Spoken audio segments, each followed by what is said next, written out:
ನಮಸ್ತೆ ಫ್ರೆಂಡ್ಸ್, ಇವತ್ತು ನಾವು ತೊಂಡೆಕಾಯಿ ಪಲ್ಯ ಮಾಡುವ. ಇಲ್ಲಿ ನಾನು 3/4 kg ತೊಂಡೆಕಾಯಿ ತಗೊಂಡಿದ್ದೇನೆ. ಇದನ್ನು ಮೊದಲಿಗೆ ನಾವು ಕ್ಲೀನ್ ಮಾಡಿ 4 ಭಾಗವಾಗಿ ಕಟ್ ಮಾಡಿ ಇಡುವ. ಈಗ ಗ್ಯಾಸ್ ಆನ್ ಮಾಡಿ ಒಂದು ಪಾತ್ರೆ ಇಟ್ಟು ಕಟ್ ಮಾಡಿದಂತಹ ತೊಂಡೆಕಾಯಿಯ ತುಂಡನ್ನೆಲ್ಲ ಹಾಕುವ. ಈಗ ಅದಕ್ಕೆ ನಾನು ಕಟ್ ಮಾಡಿದಂತಹ ಅರ್ಧ ಟೊಮೆಟೊ ಮತ್ತು ಅರ್ಧ ಈರುಳ್ಳಿಯನ್ನು ಸೇರಿಸಬೇಕು. ಸ್ವಲ್ಪ ಕರಿಬೇವು ಸೊಪ್ಪು ಕೂಡ ನಾವು ಸೇರಿಸುವ.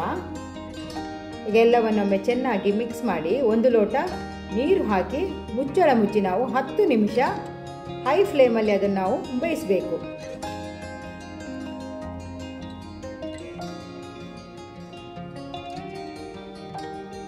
ಈಗ ನಾವು ಅದಕ್ಕೆ ರುಚಿಗೆ ತಕ್ಕಷ್ಟು ಉಪ್ಪು ಕೂಡ ಸೇರಿಸುವ.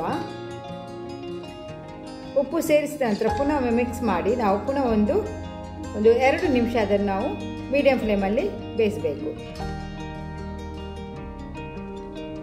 ಇಲ್ಲಿ ನಾನು 1 ಕಪ್ ತೆಂಗಿನಕಾಯಿಯನ್ನು ತಗೊಂಡಿದ್ದೇನೆ. ಅದನ್ನು ನಾನು ಮಿಕ್ಸರ್ ಜಾರಿಗೆ ಹಾಕ್ತಾ ಇದ್ದೇನೆ. ಬೇಕಿದ್ರೆ ನೀವು ಅದನ್ನು ತೆಂಗಿನಕಾಯಿಯನ್ನು ಫ್ರೈ ಮಾಡಿ ಕೂಡ ಹಾಕ್ಬೋದು. ನಾನು ಹಾಗೆ ಹಾಕ್ತಾ ಇದ್ದೇನೆ.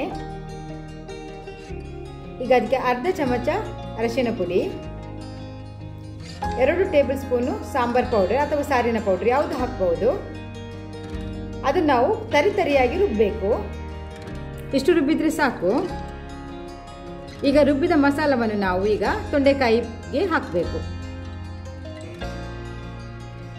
ಹಾಕಿ ಎಲ್ಲವನ್ನೊಮ್ಮೆ ಚೆನ್ನಾಗಿ ಮಿಕ್ಸ್ ಮಾಡಬೇಕು. ನಾನಿಲ್ಲಿ ಸ್ವಲ್ಪ ನೀರನ್ನು ಸೇರಿಸ್ತಾ ಇದ್ದೇನೆ. ನೀವು ನೀರು ಎಷ್ಟು ಬೇಕಂತ ನೋಡ್ಕೊಂಡು ಹಾಕಿ. ತುಂಬ ನೀರು ಹಾಕಬಾರ್ದು, ಸ್ವಲ್ಪ ದಪ್ಪವಿರಬೇಕು ಪಲ್ಯ ಮಾಡೋದ್ರಿಂದ. ಮಿಕ್ಸ್ ಮಾಡಿದ ನಂತರ ಪುನಃ ನಾವು ಅದರ ಮುಚ್ಚಳ ಮುಚ್ಚಿ ಒಂದು 5 ರಿಂದ 8 ನಿಮಿಷ ಮೀಡಿಯಂ ಫ್ಲೇಮಲ್ಲಿ ಅದನ್ನು ನಾವು ಬಾಯ್ಲ್ ಮಾಡಬೇಕು. ಈಗ ಇದು ಚೆನ್ನಾಗಿ ಬೆಂದಿದೆ. ಇನ್ನು ನಾವು ಗ್ಯಾಸ್ ಆಫ್ ಮಾಡಿ ಅದಕ್ಕೆ ಒಂದು ಒಗ್ಗರಣೆ ರೆಡಿ ಮಾಡುವ. ಈಗ ಒಗ್ಗರಣೆಗೆ ನಾನು ಒಂದು ಸಣ್ಣ ಪಾತ್ರೆ ಇಟ್ಟು 2 ಟೇಬಲ್ ಸ್ಪೂನು ಎಣ್ಣೆ ಹಾಕಿ, ಎಣ್ಣೆ ಬಿಸಿ ಆಗುವಾಗ 1 ಸ್ಪೂನು ಸಾಸಿವೆ, ಅರ್ಧ ಸ್ಪೂನು ಉದ್ದಿನಬೇಳೆ, ಒಂದು 6 ರಿಂದ 7 ಜಜ್ಜಿದ ಬೆಳ್ಳುಳ್ಳಿ ಹೆಸರುಗಳು ಮತ್ತು ಸ್ವಲ್ಪ ಕರಿಬೇವು ಸೊಪ್ಪು ಹಾಕಿ ಅದನ್ನು ನಾವು ಫ್ರೈ ಮಾಡುವ. ರೆಡಿಯಾದ ಒಗ್ಗರಣೆಯನ್ನು ತೊಂಡೆಕಾಯಿ ಪಲ್ಯಕ್ಕೆ ಸೇರಿಸುವ.